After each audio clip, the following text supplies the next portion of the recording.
तो भगवान शंकर ने मन में सोचा कि क्यों ना मैं एक यज्ञ करूं, और देवज्ञ ब्राह्मणों को बुलाया गया और ब्राह्मणों से मुहूर्त निकलवाया गया। तो ब्राह्मणों ने कहा कि महाराज कल प्रातः काल का मुहूर्त है और कल प्रातः काल से यज्ञ प्रारंभ करना है। तो भगवान शंकर ने कहा भैया कल प्रातः काल यज्ञ तो प्रारंभ करेंगे, लेकिन यज्ञ में सबको निमंत्रण तो देना ही पड़ता है, बिना निमंत्रण के कैसे यज्ञ प्रारंभ होगा। तो सबको निमंत्रण दिया जाएगा और आप कह रहे हो कि कल ही मुहूर्त है, उसके पश्चात कई दिनों तक आगे मुहूर्त नहीं है, तो ऐसा कैसे चलेगा। तो किसी से पूछा गया भैया कि यदि सभी देवताओं तक निमंत्रण पहुंचाया जाए, क्योंकि सब जगह के ऋषि गंधर्व सब आएंगे, तो सबको बुलाया जाएगा तो कितना समय लगेगा।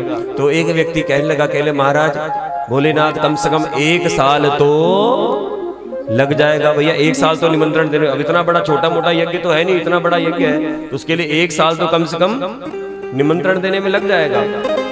भगवान भोलेनाथ ने कहा भैया 1 साल का समय नहीं है, 1 साल बाद तो मुहूर्त ही निकल जाएगा, फिर फायदा क्या होगा, मुझे तो कल प्रातःकाल यज्ञ प्रारंभ करना है, कल प्रातःकाल। तो एक दूसरा देवता खड़ा हुआ, उसने कहा महाराज यदि आप आज्ञा दे तो मैं 6 महीने के भीतर सबको निमंत्रण दे करके आ सकता हूँ।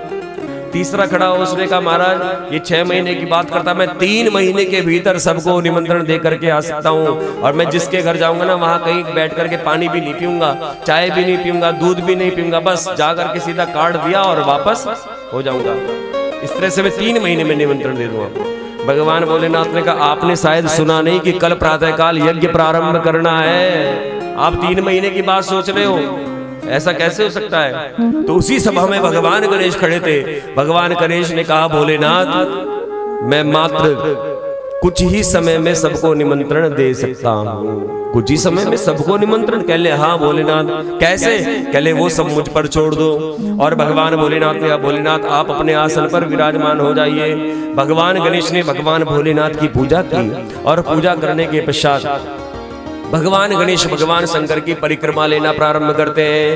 1 2 भगवान शंकर ने कहा भैया निमंत्रण देना है, मेरी परिक्रमा क्या ले रहे हो। कह ले प्रभु आप बैठे रहो। 3 4 5 6 7 परिक्रमाएं ली भगवान गणेश ने भगवान शंकर की, और 7 परिक्रमा लेने के पश्चात भगवान शंकर के पूरे शरीर पर भगवान गणेश हाथ घुमाने लगे। पूरे शरीर पर हाथ घुमाया 3 बार, और जैसे ही पूरे शरीर पर हाथ घुमाया तैसे ही पृथ्वी लोक से, पाताल से, अतल वितल सुलातल सुतल तलातल, जहां तक भी जितने भी देवी देवताएं, जितने भी ऋषि मुनि गंधर्व हैं, वो सारे के सारे कैलाश पर पहुंच गए। भगवान शंकर ने कहा अरे ये कैसा आश्चर्य हो गया, सारे के सारे कैसे आ गए। तो पूछा भैया तुम्हें निमंत्रण किसने दिया। कहले गणेश जी आए थे।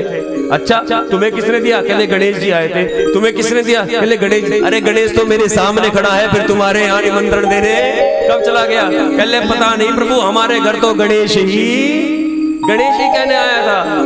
तो गणेश जी से पूछा गणेश ये आश्चर्य कैसे कर दिया। कहले प्रभु ये सब आपकी ही माया है, आपकी ही माया, लेकिन किया कैसे तुमने। कहले सुनो पिताजी, एक विद्यालय में एक टीचर था, अध्यापक। तो अध्यापक ने अपने जितने भी विद्यार्थी थे सबको कहा कि भैया जो बाहर पीपल का पेड़ है ना, इस पीपल के पेड़ के हर एक पत्ते तक पानी पहुंचा करके आओ।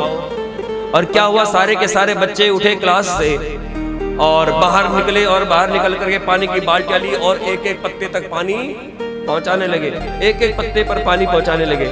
लेकिन एक बच्चा था, वह भागा भागा बाहर गया और 2 मिनट में क्लास में आकर के बैठ गया। तो टीचर ने पूछा कि भैया तुमने पत्ते पे पानी पहुंचा दिया। कहले हाँ पहुंचा दिया। अरे कैसे पहुंचा दिया, पूरी क्लास तो अभी बाहर ही है, तो इतनी देर में आ भी गई अंदर।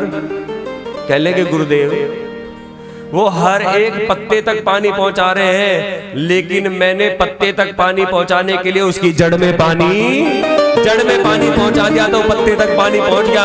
ऐसी भोलेनाथ इस संसार के जितने देवी देवता हैं वो सब पत्ते हैं और आप उनकी जड़ है। आपको निमंत्रण दे दिया तो सबके पास निमंत्रण पहुंच, और वह यज्ञ प्रारंभ हुआ है।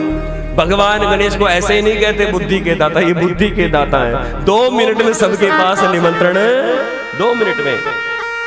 व्यास जी महाराज ने भगवान गणेश की प्रशंसा सुनी कि भगवान गणेश बुद्धि के दाता है।